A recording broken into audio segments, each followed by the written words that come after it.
The sun had just set, casting a warm golden glow over the cobblestone driveway of the prestigious Lexington Grand Hotel, one of the most luxurious establishments in the city.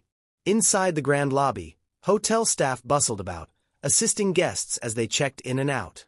Among them, a middle-aged woman named Olivia Carter stepped inside. She was dressed simply, her dark hair neatly tied back, carrying only a small overnight bag. Olivia had purchased the Lexington Grand Hotel 6 months ago.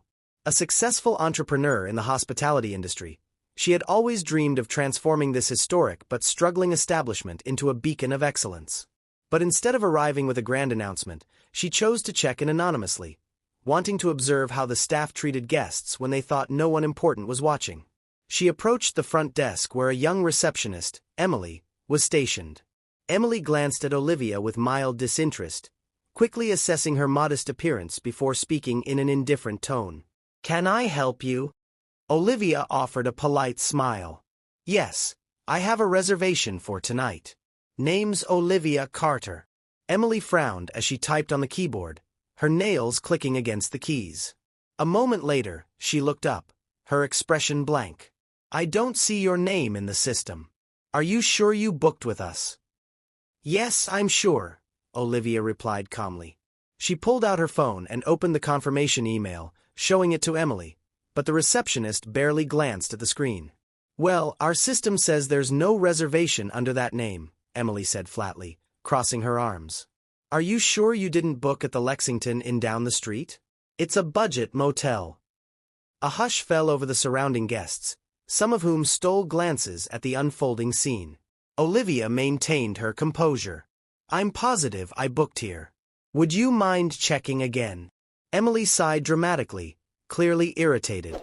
She turned to a man standing nearby, Mr. Reynolds, the hotel manager. "Mr. Reynolds, this woman claims she has a reservation, but it's not in the system. I've already checked."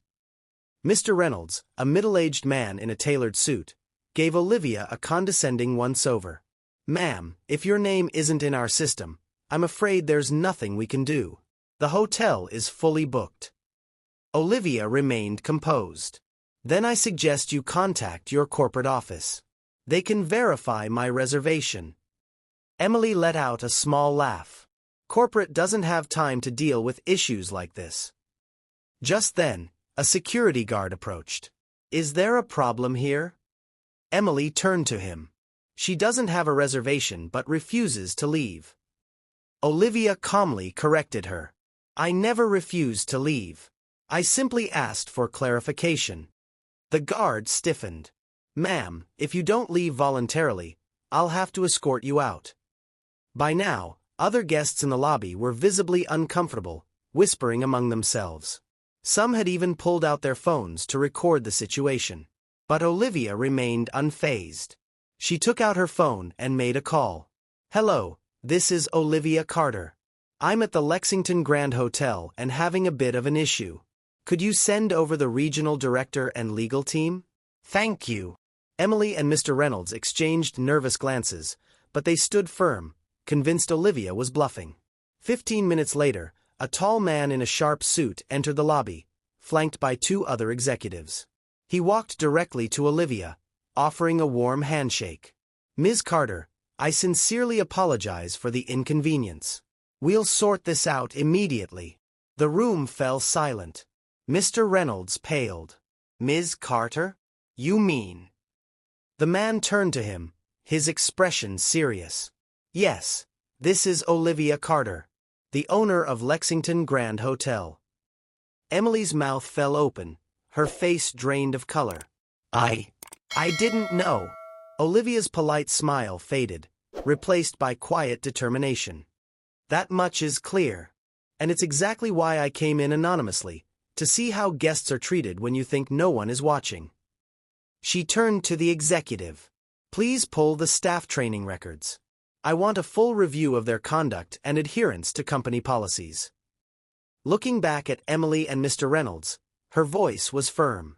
"Your behavior today was unacceptable, not just toward me but toward any guest who walks through these doors.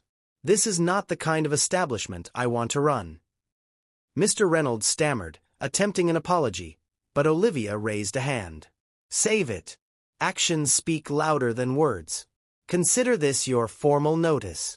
Effective immediately, you're both relieved of your duties. Tears welled in Emily's eyes, but she didn't protest. Mr. Reynolds, however, attempted to argue. You can't just fire me without. Actually, I can, Olivia interrupted. And I just did. In the weeks that followed, Olivia led a complete overhaul of the hotel's policies and staff training programs. She implemented mandatory workshops on customer service, cultural sensitivity, and conflict resolution. The transformation didn't happen overnight, but gradually, the Lexington Grand Hotel earned a reputation for excellence, not just in amenities but in the way it treated every guest. Olivia's story soon went viral, with headlines praising her for taking a stand against poor customer service. But for her, it was never about publicity, it was about setting a standard. She believed every guest deserved respect, regardless of appearance or background. Under her leadership, the Lexington Grand Hotel became a shining example of true hospitality. And every time she walked through the lobby, she was greeted with warmth, respect, and gratitude, a testament to the power of leading by example.